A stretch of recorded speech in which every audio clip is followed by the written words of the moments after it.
Hi, very good evening, viewers. Wish you all a very happy Dashera. You're watching Sunset Television, and this is the news with me, Rashika.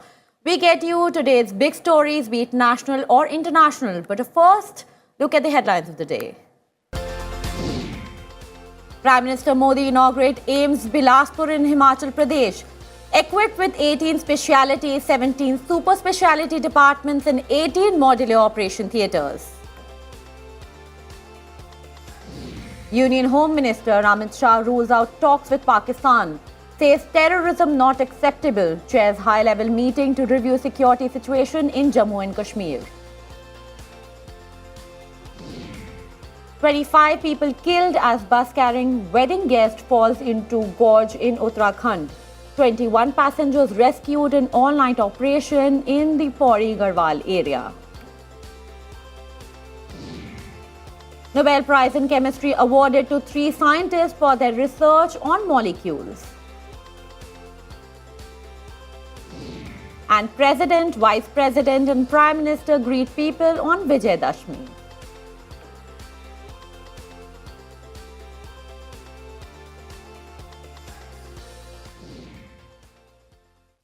Now let's take a look at some more important news in our flash segment. Ministerial dialogue of US-India Strategic Clean Energy Partnership to be held on Friday. Union Minister Hardeep Singh Puri to lead delegation to Washington, D.C. Centre designates 10 members of Hizbul Mujahideen and LET outfits as terrorists under UAPA. In his annual Dashera speech, RSS Chief Mohan Bhagwat stresses need to empower women with freedom to make their own decisions. On his first visit to New Zealand, External Affairs Minister Dr. S. Jaishankar to felicitate Indian community members in Auckland on Thursday, along with Prime Minister Jacinda Ardern. Defence Minister Rajnath Singh inspects South Block premises in New Delhi to monitor progress of Swachhta Special Campaign 2.0. Security personnel arrested after his service rifle misfires and kills civilian in Pulwama district of Jammu and Kashmir. South Korea military apologizes after failed missile launched during joint drill with United States sparks alarm in coastal city of Gungnan. US President Joe Biden nominates Surgeon General Dr. Vivek Murthy as US representative to WHO Executive Board. British Prime Minister Liz Truss to explain why disruption caused by her economic policies will be worth it at Tory conference speech. Pragyan Anand gave 660 points in rapid format as FIDE adjusts rapid Blitz ratings in October 2022 listings.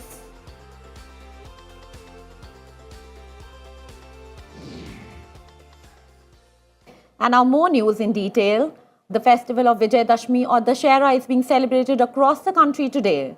The festival celebrates Lord Ram's victory over Ravan, marking the triumph of good over evil. The day also marks the culmination of Navratri and Durga Puja. President, Vice President and Prime Minister have wished the people on the occasion. President Murmu said the festival of Vijay Dashmi is a symbol of victory of good over evil, truth over untruth, morality over immorality. She also said that it is an example of the cultural unity of India. In his message, Vice President said that Dashera not only symbolizes the victory of good over evil, but reinforces people's faith in dharma or righteousness. And Prime Minister Modi tweeted and expressed hope that the festival may bring courage, restraint and positive energy in everyone's life.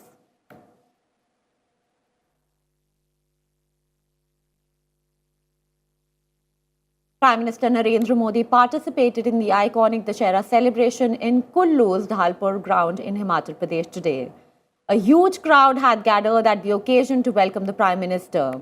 Prime Minister Modi walked to the main attraction with lakhs of other devotees and paid his obeisance to Bhagwan Raghunath. He also witnessed the divine Rath Yatra along with the grand assembly of the deities. He is the first Prime Minister of the country to participate in the Kullu Dashera festival. Beginning today, the 7-day-long International Kullu Dashera Festival will conclude on 11th of October. Prime Minister Narendra Modi inaugurated All India Institute of Medical Sciences at Bilaspur in Himachal Pradesh. He said that the development projects inaugurated today on Vijay Dashmi will play an important role in achieving the vision of a developed India.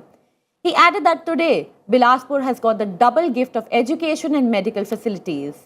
Prime Minister also highlighted that AIIMS Bilaspur will not only increase access to affordable healthcare in Himachal, but is also eco-friendly and will be known as Green AIIMS. Prime Minister Modi asserted that Himachal can become a hub for medical tourism. 5 नए सरकारी medical college Himachal में बने हैं। 2014 तक under और post graduate मिलाकर सिर्फ 500 विद्यार्थी पढ़ सकते थे। आज ये संख्या 1200 से अधिक यानी 2 गुने से भी ज्यादा हो चुकी है। AIIMS Bilaspur is built at a cost of more than 1,470 crore rupees. It is a state-of-the-art hospital with 18 specialty and 17 super specialty departments. It has 18 modular operation theatres and 750 beds with 64 ICU beds. It has modern diagnostic machines, Jan Aushadhi Kendra and a 30-bedded Ayush block.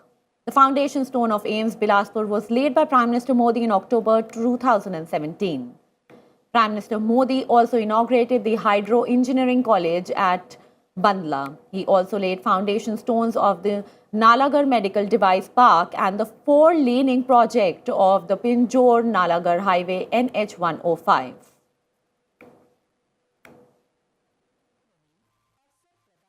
Home Minister Amit Shah said that he doesn't want any talks with Pakistan. Addressing a public rally in Baramulla district of North Kashmir, he said that Modi government has almost ended the ecosystem of terrorism in the Union Territory. He added that the government wants to make Jammu and Kashmir the most peaceful place in the country. He also added that Modi government does not tolerate terrorism. He added that Prime Minister Modi's model of governance has brought development and employment to Jammu and Kashmir. He also stated due to the improved security situation, 20 lakh tourists have visited Jammu and Kashmir this year so far. Amit Shah also asserted that elections will be held in Jammu and Kashmir with full transparency as soon as the voters' lists are compiled. Kashmir का युवा देश के विकास में जुटे, कश्मीर का युवा पढ़ लिख कर नौकरी प्राप्त कर उद्योगों के साथ जुड़े, ये करने का काम नरेंद्र मोदी जी कर रहे हैं। मेरा आपसे निवेदन है कि आप इसमें आपका सहयोग दीजिए। Amit Shah also chaired a high-level meeting to review the security situation in Jammu and Kashmir during his 3-day visit. Lieutenant Governor Manoj Sinha, Director IB, DGs of various Central Armed Police Forces, police and army officials were present in the meeting.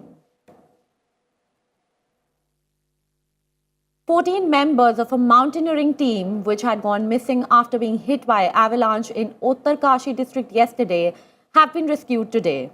14 members, out of which 6 had sustained minor injuries in the avalanche at the Draupadi Ka Danda peak, were airlifted to Matli helipad in the Sotis. A multi-agency rescue operation aided by Indian Air Force helicopters is underway to find the several others missing. A 41-member team of mountaineers was returning after climbing the peak when they were hit by the avalanche at 17,000 feet on Tuesday. 28 trainees from the Uttarkashi-based Nehru Institute of Mountaineering were part of the team. 10 bodies were spotted on Tuesday, out of which 4 were recovered. At least 25 people died after a bus carrying wedding guests fell into a gorge in Uttarakhand on Tuesday night. Nearly 21 passengers were rescued in an all-night operation at the spot of the accident in the Pauri Garhwal area. Here is a report. A bus in northern India plunged into a gorge, leaving at least 25 dead and 20 others injured, officials said. Police said there were 45 to 50 people on board the bus. all of whom were part of a wedding party when it fell into a gorge in Pauri district in Uttarakhand.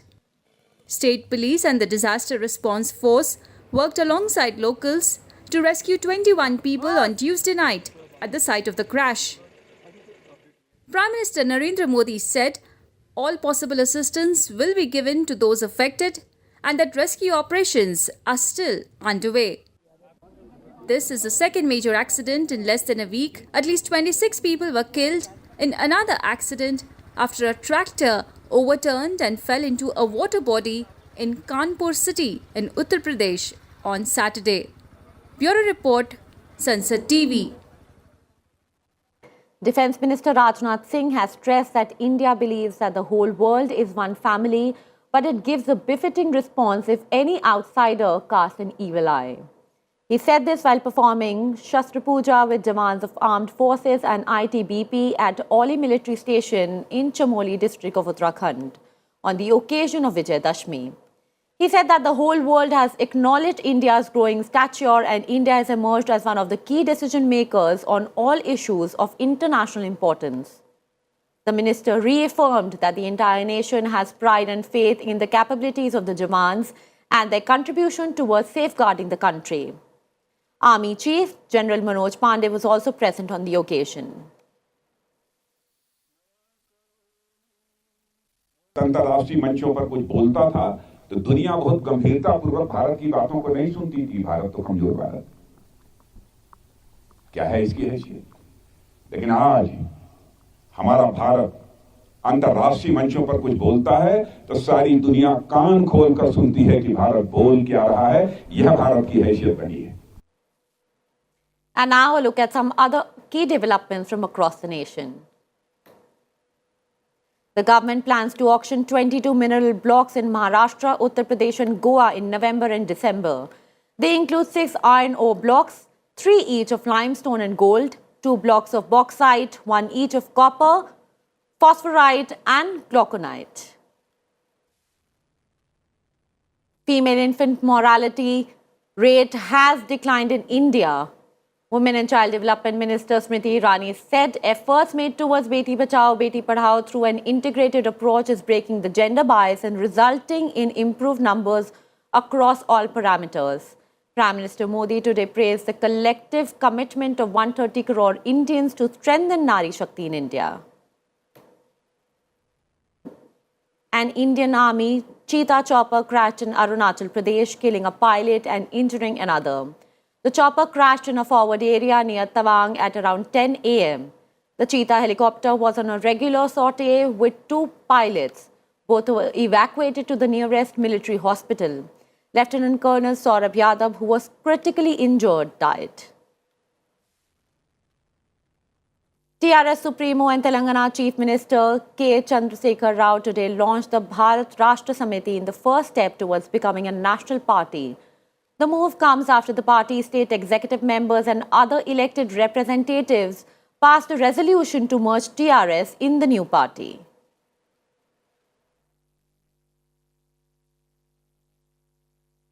Now time for a short break. Stay tuned for more news on the other side.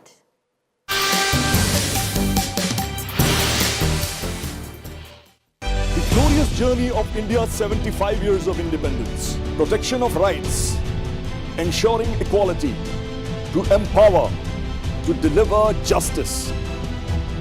Laws that have defined India and its people. Laws that everyone should know. Watch 75 years. Laws that shaped India.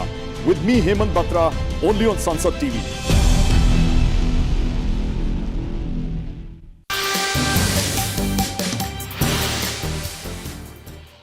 Welcome back to the news. Now time for all the updates from the Russia-Ukraine war front. Russian President Vladimir Putin has signed laws absorbing 4 Ukrainian regions into Russia, finalizing the annexation carried out in defiance of international law. The documents were published on a Russian government website on Wednesday morning.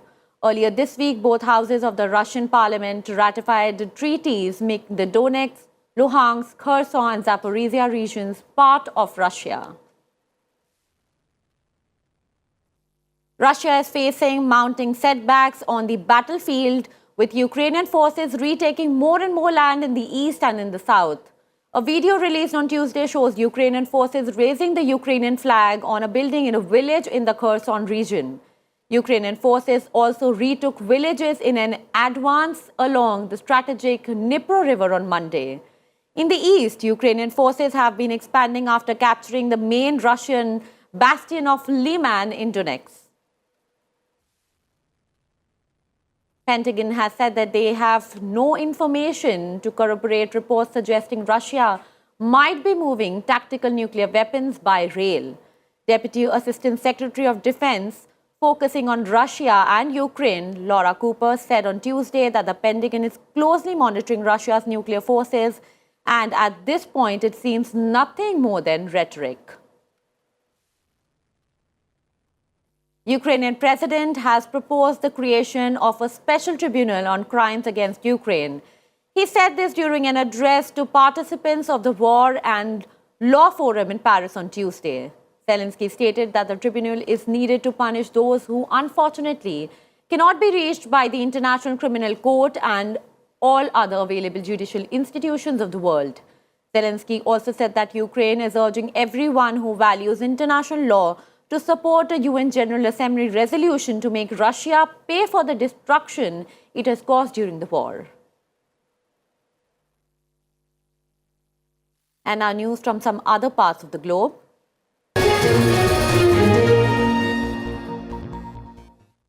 This year's Nobel Prize in Chemistry has been awarded in equal parts to Caroline R. Bertozzi, Morton Meldill and K. Barry Sharpless for developing a way of snapping molecules together.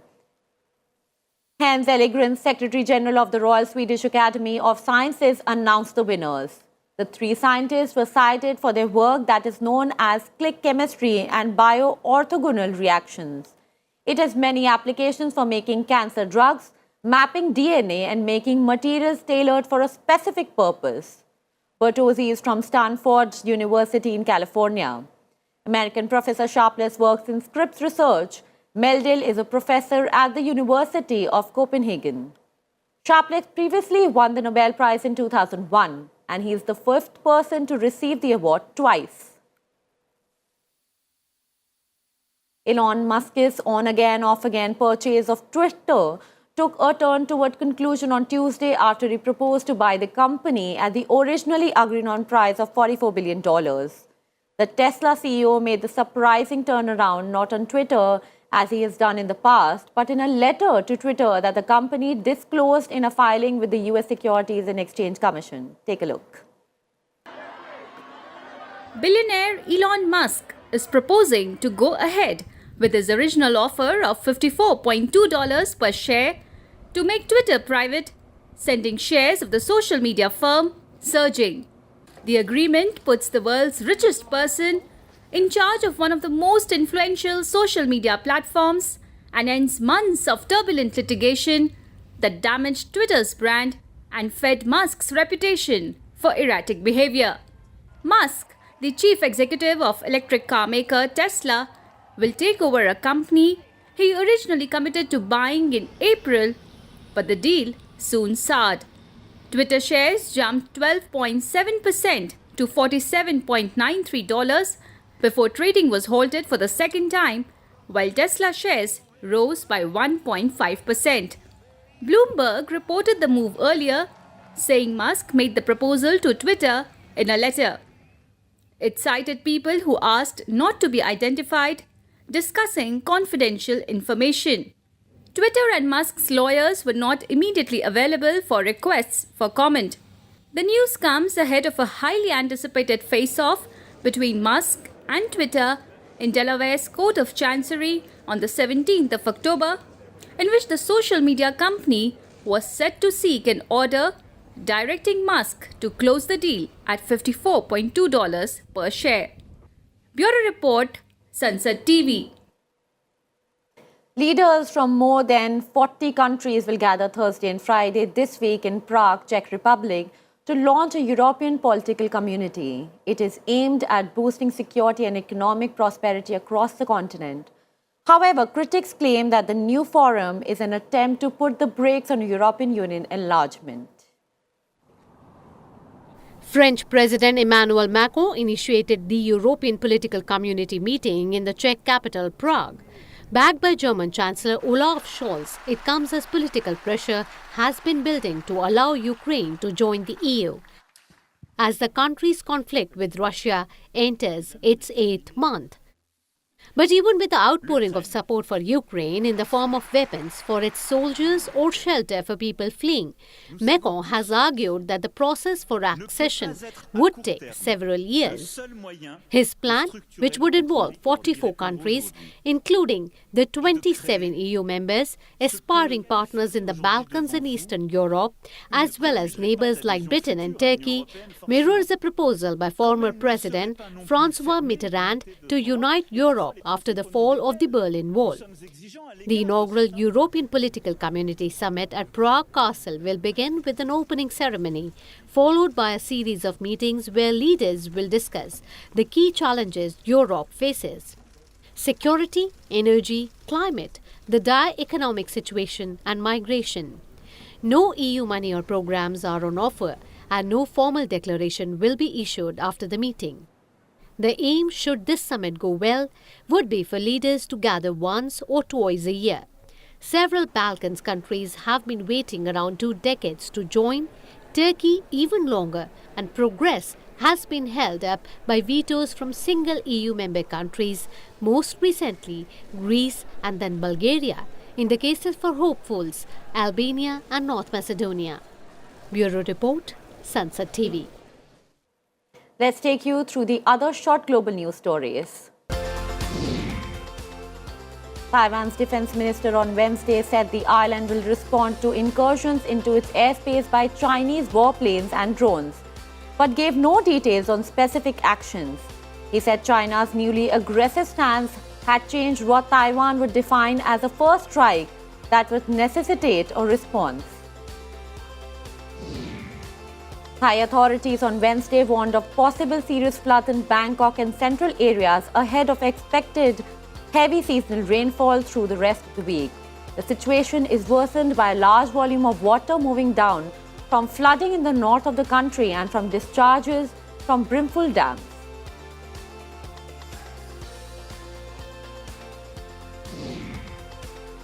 A US aircraft carrier will reposition east of North Korea after Pyongyang flew a missile over Japan, South Korean military said on Wednesday. A spokesperson for the South Korean military called it a very unusual move designed to show the resolve between the allies to respond to any threats from North Korea. US Indo-Pacific Command did not immediately respond to a request for comment.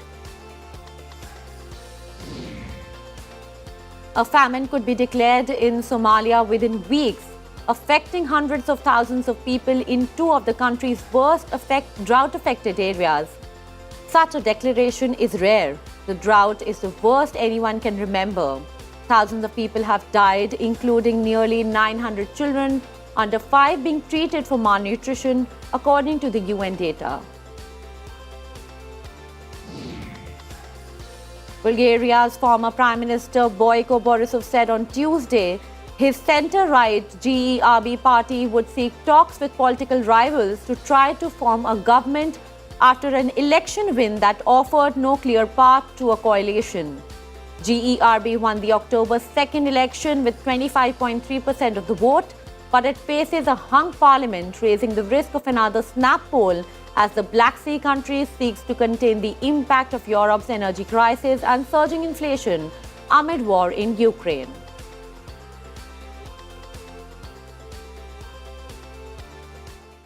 Now time for all the latest news from the world of sports. A 21-member Indian squad for the FIFA Under-17 Women's World Cup, scheduled to begin at Bhubaneswar on 11th of October, has been announced. India have been drawn in Group A alongside USA, Morocco and Brazil. A new-look Indian team led by Shikhar Dhawan will aim to make a statement and in the reckoning for the next year's 50-over World Cup when the 3-match ODI series against South Africa begins in Lucknow on Thursday. India lost the third and final T20 international against South Africa, played at Indore, by 49 runs. India were all out for 178, chasing a stiff target of 228. Riley Russo, who scored 100 of just 48 balls, was the man of the match. Surya Kumar Yadav, who played a pivotal role in India's win in the first two matches, was adjudged the man of the series against South Africa. Surya made 119 runs in the three matches at a strike rate of 195.08. Shooting and parachuting will return to Commonwealth Games 2026 when they are held in Victoria after they missed out in the recently concluded Birmingham 2022 edition. Hakan Çalhanoğlu fired Inter Milan to a 1-0 win over Barcelona, which ended the Italians' recent troubles and boosted their hopes of making the knockout stages of the Champions League.